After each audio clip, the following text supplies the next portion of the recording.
Hey YouTube, it's Vlog Every Day in April, April 24th, 2012, and it's weigh day.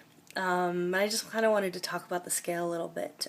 As you can see, I'm in my office. I don't know if you guys recognize this. Those of you who watch my videos might have seen me in this room before. That's my eye, which someday I'll explain to you what that painting's all about. But that's the eye that sits over my desk, and this is actually my actual workspace in my condo. This is my office.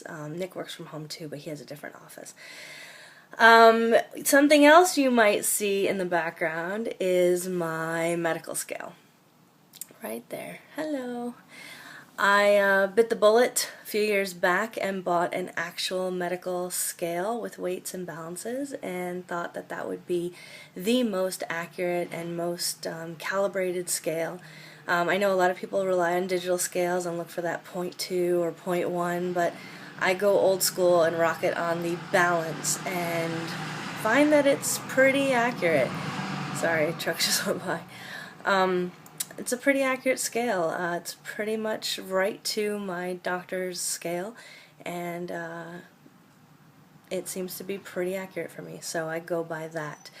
The scale. I hate it.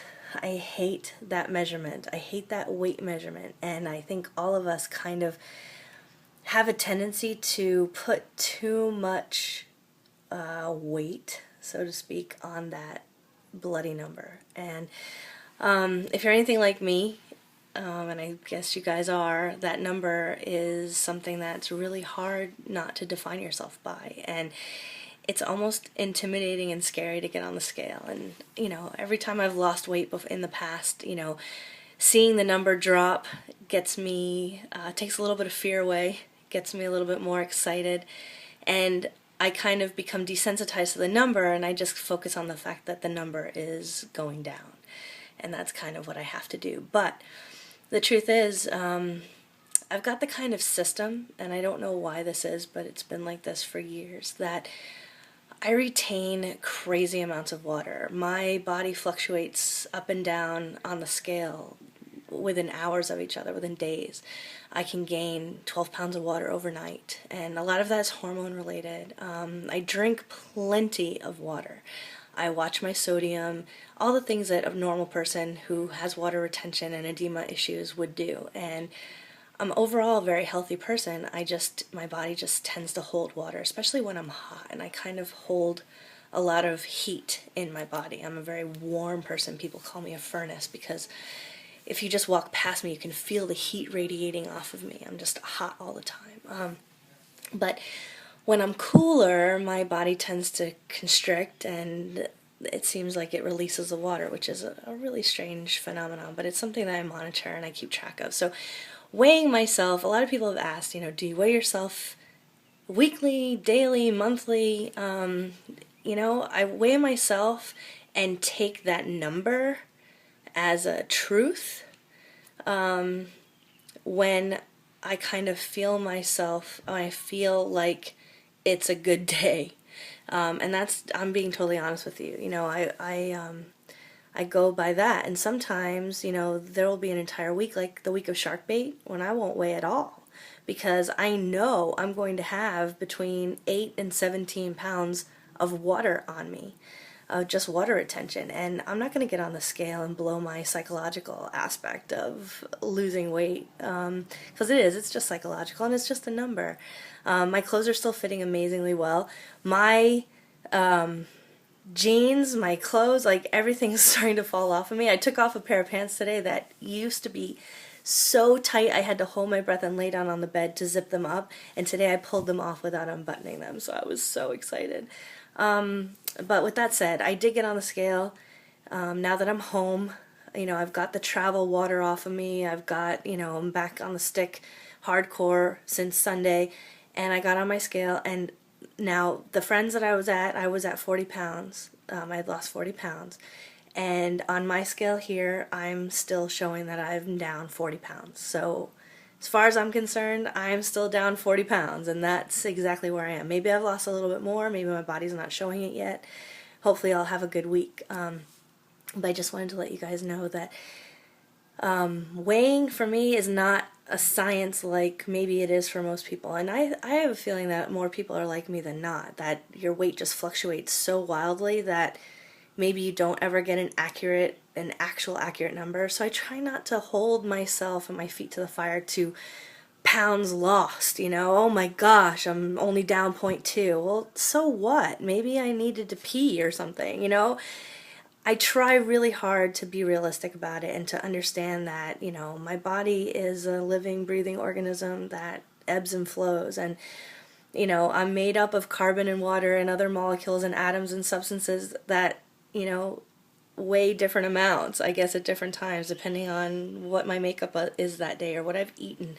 So I know this is a ramble, but I try not to put too much emphasis on the number, even though I know the medical profession, tells me what my BMI is based on that number, and my doctor diagnoses me for different things and diseases based on that number. But I don't hold my feet to the fire on that number. I just know that I'm headed towards health, and I'm trying not to be scared of that number anymore. Because it really is just a number. With that said, I'm still not telling you what it is. Because it doesn't really matter what the number is. You just need to know that I'm way too big and I'm getting smaller. So that's really good. So I'm at 40 and I'll take it. But I wanted to kind of show you my scale. So let's go see. Here she is. It's a health-o-meter, and it actually goes all the way to 450 pounds. I'm nowhere near that. I just wanted to get a really large capacity scale so that I wasn't at the tippy top end of whatever scale that I got. I wanted to be somewhere in the middle or lower range because I thought it would be more accurate. I think the closer you get to the upper range of a scale, the harder it is to really be spot on accurate. And maybe that's just me, but that's my thinking of that. So I got the biggest one that I could find within my price range, and it goes up to 450 pounds. It's got that, measure stick so you can tell your height as well, and it just is on, your basic platform that, floats just like you're at the doctor's office. And then above the scale, I love this because when I'm standing on it, it's eye level. I have a bookmark that I put that said, "You're beautiful," because really, that's all that matters. And you are beautiful. So that's the scale. Trying not to fear it. Trying to, just accept it for what it gives me, and to not get too crazy on it. I just know that I have to stay the course, stay on plan, and everything will work itself out, and the number will continue to drop, and I will continue to get smaller. My videos are not going to be so much on the number emphasis, but on, how I'm doing, how I'm feeling, and the fact that I'm getting smaller, and things that I'm noticing. The next big things I notice that are different video will come, probably within the next couple of weeks, and we'll be able to discuss things that I feel, changes that I feel and things that I've noticed and observed since I've lost some weight. There have been a couple of videos out this week about, the fat monster and sabotaging yourself, and I get that completely. I totally get it. I understand it. In the past, something that I've had to really battle is knowing that I've got the strength and the courage and the wherewithal to actually make progress, and then getting relaxed or not dealing with the fact that I can handle being smaller, and then sabotage myself, either by being overconfident or overly cocky that I got this. Oh, I got this. This is easy peasy. I got this. I know what to do, and I get overconfident. Or fear creeps in and I don't know what to do being a thinner person, and that's something I really have to deal with inside. So thanks for tuning in. Click the thumbs up and subscribe if you haven't, and thanks very much for all the great comments. You guys are amazing. Take care, and see you soon. Bye-bye.